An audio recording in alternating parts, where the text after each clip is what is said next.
Hello everyone, welcome back to new blog.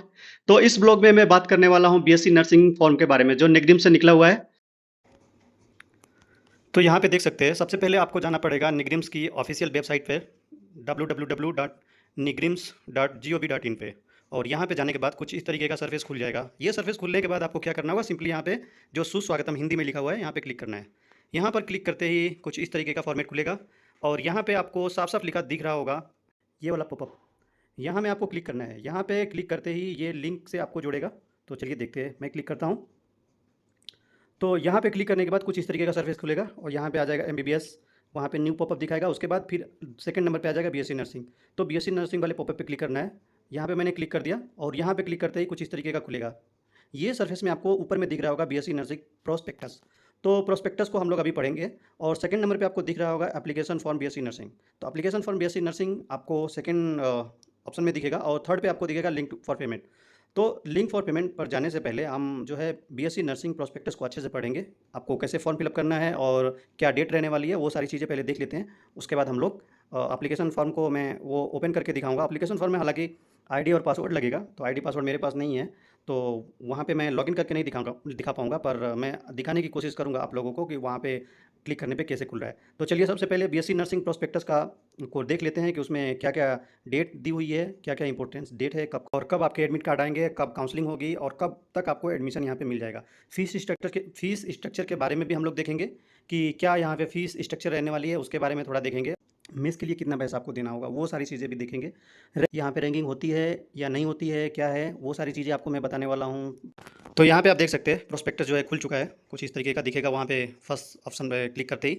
तो form start हुआ है 25 जून को और जो लास्ट डेट है वो 21 जुलाई है। और 25 जुलाई को जो है कि आपका जो कैंडिडेट का लिस्ट है वो पब्लिश कर दी जाएगी। जो और उसके बाद जो है काउंसलिंग का जो डेट है, काउंसलिंग और एडमिशन जो है 29 जुलाई को हो जाएगा। 29 को काउंसलिंग होगी और उसी दिन आपका एडमिशन इंश्योर कर लिया जाएगा। उसके बाद जो है आपको जो आपका सेशन जो स्टार्ट होगा वो 1 अगस्त से होगा। तो ये सारी जो थी कुछ इंपॉर्टेंट डेट थी। और जो नेक्स्ट चीज़ निकल के आती है वो है रैगिंग। रैगिंग यहाँ पे पूरी तरह से बैन है। यहाँ रैगिंग नहीं होती है। तो आप लोग अगर एज ए स्टूडेंट यहाँ आना चाह रहे हो तो आप इंश्योर रहो, कोई रैगिंग नहीं होगी। मैं यहाँ पे खुद भी एक स्टूडेंट हूँ और अभी मेरा लास्ट ईयर है, मैं इंटर्नशिप कर रहा हूँ, कुछ दिन और बाकी है। तो मैं आपको इंश्योर करना चाहूँगा कि रैगिंग यहाँ पे पूरी तरह से बैन है। रैगिंग होती भी नहीं है, बैन तो खैर अलग बात है, लेकिन होती ही नहीं है तो बैन क्या होगी। तो ये हो गया रैगिंग के बारे में। यहाँ पे कुछ और इम्पोर्टेंट चीज़ है जो है कि ड्यूरेशन ऑफ द कोर्स वो 8 सेमेस्टर में होने वाला है। तो आपको सेमेस्टर सिस्टम से पढ़ना पड़ेगा। और जो एफिलिएशन है वो कॉलेज का नॉर्थ ईस्टर्न हिल यूनिवर्सिटी न्यू से है, जो कि शिलोंग मेघालय में ही है ये यूनिवर्सिटी। तो वहाँ से एफिलिएशन है। आगे चल के देखते हैं। तो यहाँ पे 50 सीट जो है कि एनुअली एंट्री दी जाएगी, ऐसा लिखा हुआ है टोटल नंबर ऑफ सीट में। तो 50 सीट होने वाली है। और एलिजिबिलिटी क्राइटेरिया में दिखा रहा है 10+2 आपको मिनिमम पास होना चाहिए फिजिक्स केमिस्ट्री बायोलॉजी के साथ। और अगर आपका एडिशनल सब्जेक्ट भी है बायोलॉजी तो भी आप अप्लाई कर सकते हैं। 45% से ऊपर होना चाहिए जो टोटल मार्क है परसेंटेज। और इंग्लिश कंपलसरी है। और उसके बाद जो एज क्राइटेरिया है, एज में जो है आप 17 ईयर से कम नहीं होने चाहिए। 17 ईयर आपको 31 दिसंबर 2025 को आपका पूरा हो रहा हो। तो ये जो है एज का एक लिमिट है। और जो अपर एज लिमिट है वो नहीं दिया हुआ है। अपर एज लिमिट, कोई अपर एज लिमिट यहाँ पे नहीं लिखा है। तो यहाँ पे लिखा हुआ है criteria for rejection of application form. तो आपके एप्लीकेशन फॉर्म किस स्थिति में रिजेक्ट हो सकते हैं? अगर कैंडिडेट ने जो एज के क्राइटेरिया है वो पूरी नहीं की है, या तो 17 साल से कम है।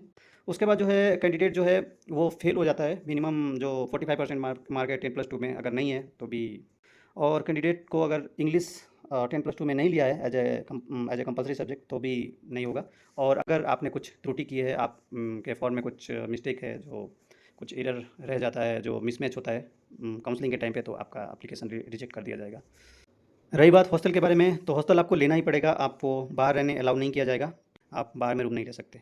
तो ये अच्छी बात है। अगर आप बाहर से आते हैं तो हॉस्टल तो वैसे भी चाहिए होता ही है। तो यहाँ पे तो हॉस्टल जो है कंपलसरी ही है। तो अच्छी बात है। डॉक्यूमेंट आपको क्या क्या अपलोड करने हैं? एज प्रूफ के लिए हाई स्कूल का सर्टिफिकेट आपको अपलोड करना होगा। उसके बाद आपको 10+2 का सर्टिफिकेट आपको अपलोड करना होगा। एक फ़ोटोग्राफ चाहिए और नीट यूजी का एडमिट कार्ड चाहिए और नीट का जो है स्कोर कार्ड चाहिए। तो जो आपने पेमेंट किया है उसकी रिसिप्ट की फ़ोटोकॉपी चाहिए यहाँ पे, वो भी अपलोड करना होगा। और जो सिलेक्शन प्रोसेस होने वाला है, जो सिलेक्शन प्रोसेस है वो नीट मार्क के बेसिस पे होगा। आपका नीट में कितना मार्क आया उसके मेरिट बेस पे आपका सिलेक्शन होने वाला है। अगर कैंडिडेट ने जो है बायोलॉजी में ज़्यादा मार्क या जूलॉजी या बॉटनी में ज़्यादा मार्क नीट के थ्रू लाया है तो उसको पहले प्रीफरेंस दी जाएगी। ओके। और अगर 2 कैंडिडेट बायोलॉजी के मार्क में सेम सेम जो है टाई कर जाते हैं, तो उनका जो है क्या किया जाएगा, फिजिक्स, केमिस्ट्री और बायोलॉजी तीनों का जो है कि एग्रीगेट किया जाएगा और उसके बाद जो है दोनों में से जिसका ज़्यादा होगा उसका प्रेफ़रेंस निकाला जाएगा। तो इस तरीके से कुछ मेरिट बनने वाली है। और काउंसलिंग के टाइम पे जो है आपको एज प्रूफ लाना होगा, आपके सारे सर्टिफिकेट लाने होंगे, मार्कशीट सारी लानी होगी, फोटोग्राफ आपको 2 फोटोग्राफ मिनिमम रखने होंगे अपने पास, और नीट यूजी का जो है एडमिट कार्ड लाना होगा और नीट का जो स्कोर कार्ड वो सब लाना होगा। तो आपको माइग्रेशन सर्टिफिकेट की भी ज़रूरत पड़ने वाली है, तो अभी से अगर आप अप्लाई कर देंगे तो अच्छा रहेगा। तो फ़ीस जो है आपको 16,800 लगने वाली है। जब आप यहाँ पे काउंसलिंग के टाइम पे जब आपका एडमिशन श्योर हो जाएगा, तो उस समय पे 16,800 आपको सबमिट करने होंगे। उसके बाद जो है मेस फ़ीस का स्ट्रक्चर देख लेते हैं। तो मेस फ़ीस के लिए आपको एडमिशन के समय में ही 10,950 रुपीज़ जो है सबमिट करने पड़ेंगे, जो कि 4 मंथ के लिए होंगे। और जो मेस फ़ीस है पर डे की, वो है 120 रुपीज़ पर डे। तो ये है मेस मेस के बारे में। और अगर मेस का फ़ीस आप समय पे नहीं, टाइम पे नहीं जमा करते हैं, तो आपको जो है कि टाइम पे सबमिट नहीं करने की वजह से आपको पेनल्टी देनी पड़ेगी। तो अभी जो सारी चीज़ें मैंने दिखाई वो बीएससी नर्सिंग के प्रोस्पेक्टस में लिखी हुई थी, और अभी मैं आप लोगों को दिखाने वाला हूँ कि एप्लीकेशन फॉर्म बीएससी नर्सिंग का आपको कैसे फिलअप करना है। तो सिंपली आपको निग्रिम्स की साइट पे चले जाना है, ऑफिशियल वेबसाइट पे www.neigris.gov.in पे ऐसे चले जाना है। और वहाँ पे जाने के बाद कुछ इस तरीके का पॉप वो जो है कि स्क्रीन खुल जाएगा, और यहाँ पे जो है आपको सिंपली आ जाना है एडमिशन वाले कॉलम में, और एडमिशन वाले कॉलम में क्लिक करते ही बीएससी नर्सिंग का जो फॉर्म है वो इस तरीके से शो होने लगेगा, और आपको एप्लीकेशन फॉर्म पे क्लिक करते ही कुछ इस तरीके का सरफेस खुलेगा। तो ये सरफेस खुलने के बाद आपको जो है कि एप्लीकेशन का जो लॉगिन आईडी मांगेगा और पासवर्ड मांगेगा, और ये सारी चीज़ें आपको भरने के बाद जो है कि कैप्चा कोड भरने के बाद आप लॉगिन कर लेना है और सारा फॉर्म जो है फिलअप कर लेना है। उसके बाद आप बैक हो जाएंगे। बैक होने के बाद जो देखेंगे लिंक फॉर पेमेंट पे क्लिक करते ही कुछ इस तरह से बैंक ऑफ बड़ौदा का फॉर्म खुल जाएगा। तो बैंक ऑफ बड़ौदा का जो है कि फॉर्म खुलेगा, और वहाँ पे जो है आपको स्टूडेंट का नाम, फादर नेम और बाकी इनरोलमेंट और ये सारी चीज़ें आपको फिलअप कर लेनी है। और ये सारी चीज़ें आपको फिलअप करने के बाद जो है कि पे कर देना है। जो ये था जो है कि फॉर्म फिलअप के बारे में।